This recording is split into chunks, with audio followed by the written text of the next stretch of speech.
ಅವರ ಅನುಕೂಲಕ್ಕೆ ತಕ್ಕಂತೆ ಕಾರ್ಯಕ್ರಮವನ್ನು ರೂಪಿಸ್ತಕ್ಕಂಥದ್ದು, ಹೇಳಿಕೆಗಳನ್ನು ಕೊಡ್ತಕ್ಕಂಥದ್ದು, ನಮ್ಮ ಏನು ವಾಯ್ಸ್ ಇದೆ ಆ ವಾಯ್ಸನ್ನು ದಮನ ಮಾಡ್ತಕ್ಕಂಥ ಪ್ರಯತ್ನಗಳು ಲೋಕಸಭೆನಲ್ಲೂ ನಡೀತಾ ಇದೆ, ರಾಜ್ಯಸಭೆನಲ್ಲೂ ನಡೀತಾ ಇದೆ, ಹೊರಗಡೆನೂ ಕೂಡ ನಡೀತಾ ಇದೆ. ಇವತ್ತು ನಾವು ನಮ್ಮ ವಾಯ್ಸನ್ನು ತೋರಿಸ್ಬೇಕು ಅಂತ ಅಂದರೆ ನಾವು ಪ್ಲೇ ಕಾರ್ಡ್ಗಳನ್ನು ಹಿಡ್ಕೊಂಡು ಹೋಗ್ಬೇಕಾಗ್ತದೆ.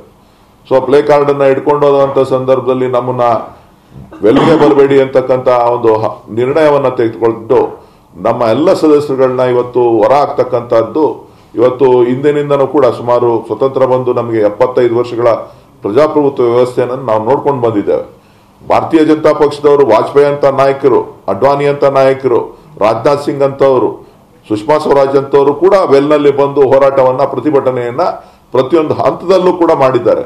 ಆದರೆ ಇಡೀ 75 ವರ್ಷದ ಇತಿಹಾಸದಲ್ಲಿ ಇಷ್ಟು ದೊಡ್ಡ ಸಂಖ್ಯೆಯ ಸದಸ್ಯರನ್ನ ಆಚೆ ಹಾಕಿರ್ತಕ್ಕಂಥ ಕೀರ್ತಿ ಅದು ಪ್ರಧಾನಮಂತ್ರಿ ನರೇಂದ್ರ ಮೋದಿ ಅವರ ಸರ್ಕಾರಕ್ಕೆ ಸಲ್ತದೆ. ಇಲ್ಲ, ಇದು ಯಾವ ತರ ಅಂದ್ರೆ ರಾಜಕೀಯವಾಗಿ ನಡೀತಿದೆ ಅನ್ನುವಂತ ಆರೋಪ. ಕಾರಣ ಏನು ಅಂದ್ರೆ, ಒಂದು ಕಡೆಗೆ ಅವರನ್ನ ಅಮಾನತುಗೊಳಿಸುವಂತ ಸಂದರ್ಭದಲ್ಲಿ ಹೊರಗಡೆ ಬಂದು ನೀವು ಅದೇ ಸ್ಪೀಕರ್ ವಿರುದ್ಧವಾಗಿ ಅಂತಂದ್ರೆ ಅಣುಕು ಪ್ರದರ್ಶನವನ್ನ ಮಾಡ್ತೀರಾ, ನಿಮ್ಮ ನಾಯಕರುಗಳು ಅದನ್ನ ವಿಡಿಯೋ ಮಾಡ್ತಾರೆ. ಇದನ್ನ ರಾಜಕೀಯವಾಗಿ ಮತ್ತೆ ಜಾತಿಯ ಲೆಕ್ಕಾಚಾರದಲ್ಲೂ ಸಹಿತ ಬಿಂಬಿಸಲಾಗ್ತಾ ಇದೆ ಅನ್ನುವಂತಹ ಆರೋಪ. ನೋಡಿ, ಪ್ರಧಾನ ಮಂತ್ರಿಗಳು ಲೋಕಸಭೆಯಲ್ಲಿ ಮಾತಾಡಬೇಕಾದ್ರೆ ಯಾವ ರೀತಿಯಾಗಿ ವ್ಯಂಗ್ಯವಾಗಿ ಮಾತಾಡಿದ್ದಾರೆ ಅಂತಕ್ಕಂಥದ್ದು ದಾಖಲೆಗಳಲ್ಲಿದೆ, ತಮ್ಮ ಮಾಧ್ಯಮಗಳಲ್ಲಿದೆ. ತಾವು ದಯವಿಟ್ಟು ಅದನ್ನು ಪ್ರಧಾನಮಂತ್ರಿಗಳಿಗೆ ಮತ್ತು ಭಾರತೀಯ ಜನತಾ ಪಕ್ಷದ ನಾಯಕರುಗಳಿಗೆ ಹೇಳಬೇಕಾಗ್ತದೆ. ಪ್ರಧಾನಮಂತ್ರಿಗೆ ಒಂದು ನ್ಯಾಯ, ಬೇರೆಯವ್ರಿಗೊಂದು ನ್ಯಾಯ ಅಲ್ಲ, ಎಲ್ರಿಗೂ ಒಂದೇ ನ್ಯಾಯ.